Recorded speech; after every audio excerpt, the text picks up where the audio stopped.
Bonjour et bienvenue dans votre nouvelle vidéo, j'espère que vous allez bien. En tout cas, moi j'ai encore plaisir à ce rendez-vous quotidien avec vous, c'est génial. Aujourd'hui, le sujet c'est l'équilibre entre donner et recevoir.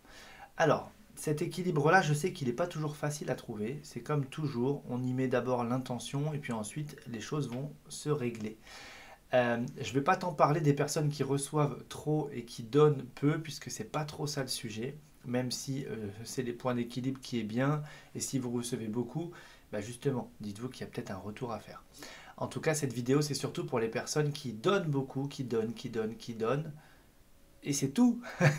Donc ça crée un gros déficit dans cette balance, et comme je dis souvent, à l'extrême, rien n'est bon, donc tout donner ou toujours recevoir, bah, c'est pas forcément bon. Et ce point d'équilibre, ça va être cette harmonie qu'il y a entre je donne et je reçois. Et alors, il y a plein de petites choses à dire sur ça. Ça peut reboucler un petit peu avec la vidéo numéro 188 sur le savoir dire non. Parce que parfois, on est habitué à donner. On a presque habitué certaines personnes à donner, c'est-à-dire aussi à ne pas dire non finalement, et à aller que dans un sens. Et puis au bout d'un moment, on veut changer ça, et puis on est un peu prisonnier d'un schéma, quelque chose qui s'est installé, qu'on a mis en place, et on ne sait plus. Dans ce cas-là, il faut oser en parler avec son cœur. Si vous ne savez pas le faire avec votre tête, faites-le avec votre cœur. Parlez-en et remettez les choses à plat. C'est complètement ok de revoir le cadre de temps en temps, de faire une petite mise à jour, même si tout le monde n'est pas toujours d'accord. Au moins, c'est aussi vous respecter que de dire, bon là, je vais peut-être remettre de l'équilibre. J'ai beaucoup donné. Autre chose, ce n'est pas parce que je donne ici que je dois recevoir ici. Je peux donner ici et recevoir par ici ou par là. Et en fait, pour moi, je trouve que c'est ça l'abondance au niveau de l'univers et du fonctionnement quotidien. Je peux donner ici et recevoir par ici. Vous voyez, c'est-à-dire que je ne vais pas donner à quelqu'un. Déjà, on ne va pas donner pour attendre de recevoir quelque chose, ça c'est sûr. Et je ne vais pas donner en pensant que s'il y a un retour, il va revenir par la même personne, par le même biais. Parce que je peux donner ici et l'univers peut me redonner ici. Et en fait, créer cet équilibre entre donner et recevoir. Quand on est beaucoup habitué à donner, ça peut sous-tendre certains schémas et on ne va pas rentrer dans les détails.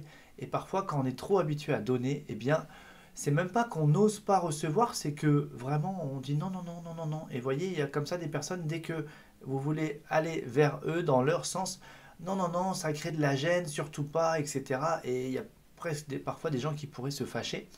Attention, si vous refusez ça, c'est comme si vous dites à tout l'univers non, moi je veux pas recevoir. Et du coup, ça peut créer du manque. Puis après, on peut se plaindre du manque, ou en tout cas, même si on s'en plaint pas, on peut mal le vivre et ne pas être totalement bien. Oui, mais attention à ce qu'on a signifié, parfois explicitement ou implicitement, avec cette histoire de donner et recevoir. Et si vous donnez beaucoup, eh bien, euh, mettez l'intention de recevoir. Ça ne veut pas dire recevoir des choses, etc. Ça veut aussi dire recevoir de la vie, en général. D'accord? Donc, en tout cas, cette vidéo, c'est fait pour que vous ne soyez pas la tête dans le guidon, toujours à donner à tout le monde, parce qu'en fait, sinon, vous allez vous oublier, vous.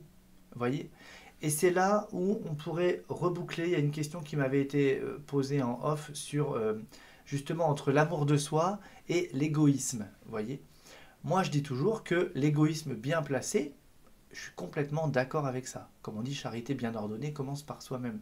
Ça veut dire que d'abord, je me nourris moi et après, je vais vers les autres. Si je vais d'abord vers les autres, pensant que c'est une bonne idée, une bonne action, c'est la fausse bonne action parce qu'en fait, c'est un déni de soi. Et au bout d'un moment, ça va créer un manque ou quelque chose à l'intérieur et ça va vous rappeler à l'ordre en fait. Donc d'abord soi et ensuite les autres. La métaphore, c'est aussi dans l'avion, dépressurisation de la cabine. Qu'est-ce qu'on vous dit bien dans les consignes? Commencez d'abord par vous équiper et ensuite vous équipez le voisin. Si vous équipez le voisin et que vous tardez un peu trop à vous équiper vous, boum, c'est vous qui allez tomber. Donc oui, vous aurez équipé quelqu'un, mais à votre propre détriment. Et en fait, même si c'est censé être une bonne action que d'aider l'autre, eh bien en fait, si tout le monde va vers l'autre pour aider l'autre et que tout le monde s'oublie soi-même, bah en fait, vous voyez, le schéma, il est vicié. C'est pour ça que je dis souvent, c'est la fausse bonne idée. Donc aidez-vous d'abord vous-même, et si vous faites ça, vous allez montrer cet exemple-là aux autres. Et c'est comme ça qu'on va aller vers plus d'autonomie et moins de prise en charge en fait. Parce que sinon, on attend tous d'être pris en charge par quelqu'un, et puis vous voyez, c'est un système où on est à la fois dépendant, mais pour les mauvaises raisons, vous voyez. Alors que si chacun est autonome, le reste, les entraides et les rapports croisés, finalement, ça va être que du bonus. Vous voyez, donc moi je le vois plutôt comme ça. Donc être égoïste, pour moi, c'est différent d'être égocentré. Être égoïste, ça veut dire, bah, je considère que j'ai de la valeur, d'accord? Donc, je fais en sorte, justement, de me considérer, de m'honorer moi-même, puisque j'ai de la valeur. Et quand on fait ça, ça ne veut pas dire je marche sur les autres, je bombe le torse, et je piétine, etc. Pas du tout. Ça veut juste dire, je reconnais que je mérite, je reconnais que je suis une bonne personne, je reconnais que je suis une belle personne, je reconnais que j'ai tout ça et que c'est ok en fait. Et je reconnais ça chez l'autre, je reconnais ça vraiment chez l'autre aussi, vous voyez, c'est-à-dire que moi j'aimerais que tout le monde en soit à ce niveau-là d'estime de soi finalement. Estime de soi, l'estime ça veut dire la valeur, donc reconnaissez votre valeur et agissez en conséquence. Et si tout le monde fait ça, eh bien on va se regarder les uns les autres en train de chacun se nourrir soi-même. Et quand on ira vers l'autre, c'est qu'il y a un vrai besoin et que c'est pas un schéma de dépendance. Vous voyez ce que je veux dire? Et après, on crée comme ça des dépendances, ça peut rentrer dans des jeux psychologiques, puis finalement, après, ça commence tout un bazar. Forcément, on est en train de toucher au point d'équilibre. Donc, à l'extrême, rien n'est bon, d'un côté comme de l'autre. Et comme plusieurs des dernières vidéos que j'ai faites, il y a cette voie du milieu qui n'est pas si facile à emprunter, mais au moins, on en met l'intention. Donc, surveillez, interrogez-vous sur cet équilibre entre ce que vous donnez et ce que vous recevez. Donc je refais le parallèle. L'égoïste, pour moi, bien placé, hein, comme je dis au juste point, c'est complètement ok. Après, si on est égocentré, là, ça veut dire que je tire toujours toute la couverture sur moi et en fait, là, je m'en fous complètement des autres et c'est moi d'abord, moi d'abord. Moi, j'ai envie de vous dire moi d'abord, mais en préservant quand même le système qui est autour. Et c'est comme ça qu'on maintient de l'harmonie finalement et sans s'oublier. C'est ça qui compte. C'est que si vous donnez tout le temps, tout le temps, tout le temps et trop et que c'est à votre propre détriment et que vous vous oubliez, eh bien oui, ça c'est une fuite en avant, c'est un déni de soi et là c'est la fausse bonne idée, vous voyez.